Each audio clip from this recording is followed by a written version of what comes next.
Lorsque j'étais au collège, on avait souvent des intervenants, souvent des ateliers pour nous sensibiliser au tabagisme, nous sensibiliser à l'alcool, mais on avait également des ateliers pour venir nous parler de malbouffe, fast-food, etc. Et à cette occasion, il y avait une nutritionniste ou une diététicienne qui était là, je me rappelle plus tellement, mais en revanche, je me rappelle bien de lui avoir posé une question qui me perturbait l'esprit. Est-il possible de remplacer un repas complet, donc imaginez un poulet frites, est-il possible de le remplacer par une petite pilule qui contiendrait tous les nutriments de ce repas? En gros, pouvons-nous nous nourrir qu'à base de pilules? Et à l'époque, elle m'avait répondu que oui, c'est possible, mais fabriquer cette petite pilule sera toujours plus cher que d'avoir le repas normal, que d'avoir le poulet frites dans nos assiettes. Sauf qu'aujourd'hui, on est en 2019, 10 ans plus tard, et même si on n'en est pas encore à la pilule, on peut commencer d'ores et maintenant à remplacer nos repas par de la poudre.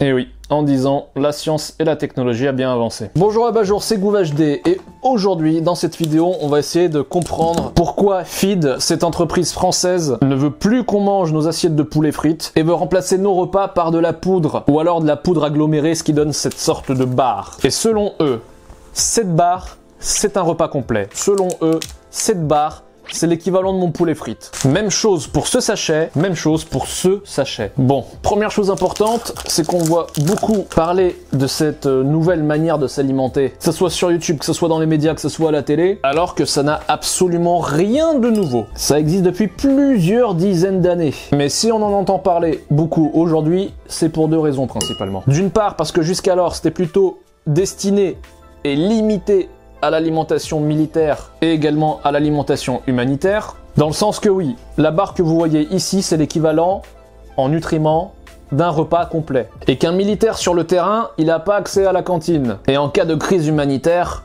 cyclone, famine, eh bien ce genre de choses c'est le plus rapide à déployer et à transporter. Mais, souvenez-vous, il y a 10 ans, la nutritionniste dans mon collège qui me disait que ça coûtait plus cher à produire qu'un repas complet. Eh bien c'est pour cette raison qu'on n'en voyait pas. Parce que dans une économie de marché où on a le choix entre un poulet frites et cette barre, qui est bien moins appétissante et qui sur le coup est plus chère, eh bien on irait choisir le poulet frites et on délaisserait ce genre de choses dans les rayons. Donc il n'y avait d'une part absolument aucun intérêt commercial à proposer de la nourriture en poudre, ce type de nourriture, au commun des mortels. Et ce n'était utilisé que dans des cas extrêmement particuliers. Mais les techniques de fabrication et l'industrie a évolué. Ce qui fait qu'aujourd'hui, Feed déclare qu'un repas complet vous revient aux alentours de 3 €. Dans le cas où vous achetez un gros sac de poudre, un gros sac pour tout le mois, et que vous le rationnez, eh bien, vous en aurez pour moins de 3 € le repas complet. Et faut avouer que c'est sacrément compétitif. Donc aujourd'hui, ça, on sait le produire moins cher, ça permet de le mettre en concurrence avec notre poulet frites. Mais ça résout pas le deuxième problème. Le goût, l'aspect, ça reste quelque chose de relativement peu appétissant. Alors si ce n'est pour son goût, si ce n'est pour son prix, pourquoi est-ce qu'on en parle de ça aujourd'hui? Eh bien parce que c'est la bonne époque pour en parler. On est en 2019, on est bientôt 8 milliards d'êtres humains sur Terre, les ressources s'épuisent, le nombre d'êtres humains à nourrir est de plus en plus grand, on commence à explorer, à chercher des pistes alternatives à l'organisation actuelle des choses, au niveau de l'agriculture, au niveau de l'élevage, au niveau des rendements, au niveau des pesticides, au niveau du pétrole qu'on utilise pour produire toute cette nourriture autour de nous, les transporter, les acheminer, bref. Le contexte d'aujourd'hui fait que lorsqu'on vous dit qu'on remplacera votre poulet frites par ce sac de poudre, vous disiez ça il y a 50 ans, on vous prenait pour un fou, alors qu'aujourd'hui, c'est donc peu plus d'actualité. Mais cette tendance, elle a réellement commencé il y a une dizaine d'années aux États-Unis avec un Américain qui a ouvert ce type de repas au grand public. Ce n'était plus que pour les militaires, ce n'était plus que pour l'humanitaire. Il souhaitait que maintenant, quiconque aille faire ses courses dans un magasin traditionnel puisse trouver ses repas alternatifs. Et il n'est pas improbable que vous en ayez déjà entendu parler puisqu'il s'agit du Soylent. Donc le Soylent, c'est le Feed américain, ou plutôt devrais-je dire que Feed, c'est le Soylent français. Il y a d'autres marques aussi dans d'autres pays qui ont du coup repris ce concept. Mais j'aimerais qu'on s'attarde à l'origine du nom Soylent, qui est très cynique, qui vient d'un roman et d'un film qui est bien plus populaire lui. Soleil vert en anglais, Soylent Green en anglais. Et littéralement, c'est un film de science-fiction, un film d'anticipation des années 70, qui prévoit les choses ainsi que la Terre est surpeuplée, que les ressources sont à manquer, et du coup, pour sauver l'humanité, on la nourrit à base de ce fameux Soylent, à la base de ce fameux soleil vert. Et on apprend à la fin, attention spoiler, que le Soylent donné à la population est fabriqué à base d'humains. Ouais, c'est un peu glauque. Et autant vous dire qu'à l'époque où ce film était sorti, l'accueil critique n'était pas forcément au rendez-vous. Alors qu'une telle histoire aujourd'hui, en 2019, on peut se dire merde, c'est vrai que c'est pas improbable que ça nous arrive. C'est pour ça que Soylent, Feed, UL, ils cherchent à populariser ces solutions avant qu'on en arrive à pire. De remplacer les repas qu'on a l'habitude de consommer dans nos assiettes par leur équivalent en nutriments. Que ça soit en termes de vitamines, que ça soit en termes de protéines, que ça soit en termes de minéraux, tout est mesuré, tout est pesé, tout est pensé pour que la seule chose que vous ayez à faire, c'est de l'ingérer, c'est tout. Pas de préparation, pas de cantine, juste croquer, manger, fournir les nutriments nécessaires à ton corps et passer à autre chose. Et du coup, imaginez en France, à la place d'avoir des cantines dans chaque école, dans chaque collège, dans chaque entreprise, hop, plus besoin, il suffit d'un laboratoire à Paris, un gros laboratoire, qui fabriquera la poudre, qui fabriquera les barres, pour ensuite les envoyer partout en France. Même pas besoin de les maintenir réfrigérés, même pas besoin de consommer de l'énergie supplémentaire à les préparer, les réchauffer. C'est vrai que dans l'absolu, manger du feed c'est bien moins énergivore que tout type d'autres menus. Si ce n'est celui de pas manger du tout. Bien sûr, il faudra toujours des champs, il faudra toujours de l'élevage. Pour la matière première de cette poudre, hein, tout n'est pas synthétisé, mais il est clair que le rendement serait bien plus efficace. Donc voilà, pour limiter l'impact de l'homme à une échelle efficace, il suffirait que toute la planète commence à manger du feed et on gagnerait quelques années de répit. Mais vous pouvez le deviner, c'est pas aussi facile.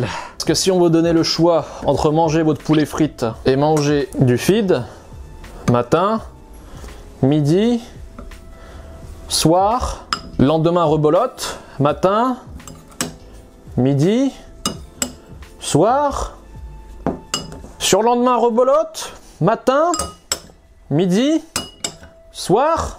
Non seulement vous en auriez très rapidement marre, parce que oui, bon, il y a différents arômes, différentes saveurs pour essayer de nous amuser un peu, tu vois, pour qu'on puisse varier un peu les menus, mais la base, elle reste la même. Farine d'avoine. Eh bien, manger ça tous les jours, pendant un mois, bah en fait c'est possible. Il y en a beaucoup qui l'ont fait, dont le créateur du Soylent, pour prouver que d'une, ça ne rend pas fou, ça ne rend pas malade. Dans certains cas, c'est même meilleur pour la santé qu'une personne qui ne mangerait que des fast-foods, et il y en a. Bien plus équilibré, bien plus intéressant.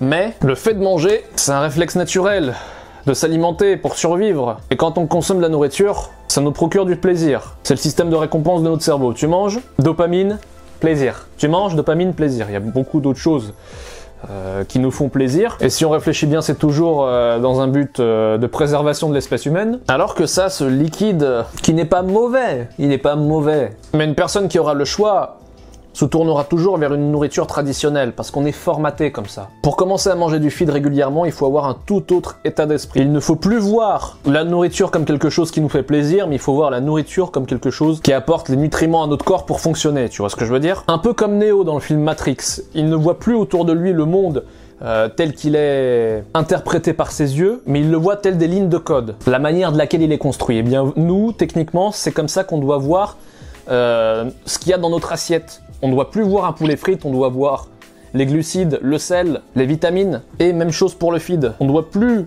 voir ce mélange, cette sorte de soupe.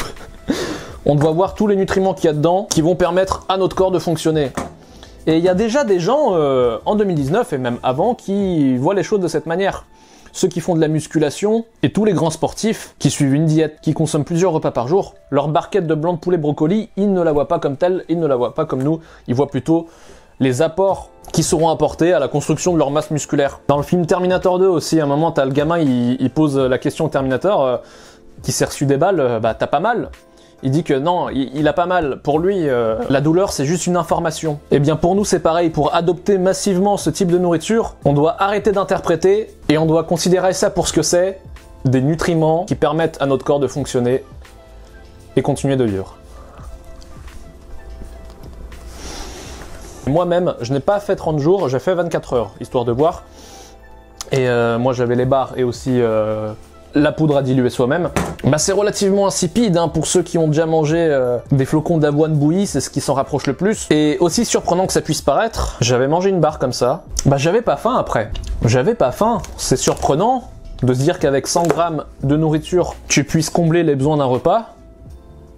Mais il faut croire que la science en est arrivée là, et peut-être que nous sommes qu'à quelques années où en effet on pourra faire tenir un repas complet, voire même tout ce qu'il nous faut pour la journée, dans une petite pilule, où tu auras tous tes nutriments, où tu auras tout ce qu'il te faut, et que la nourriture telle que nous la connaissons aujourd'hui aura totalement disparu. Une chose est sûre, c'est qu'on y passera tous à cela, d'ici 10 ou 15 ans, mais à mon avis la transition elle sera brutale. Alors autant commencer à s'habituer dès maintenant.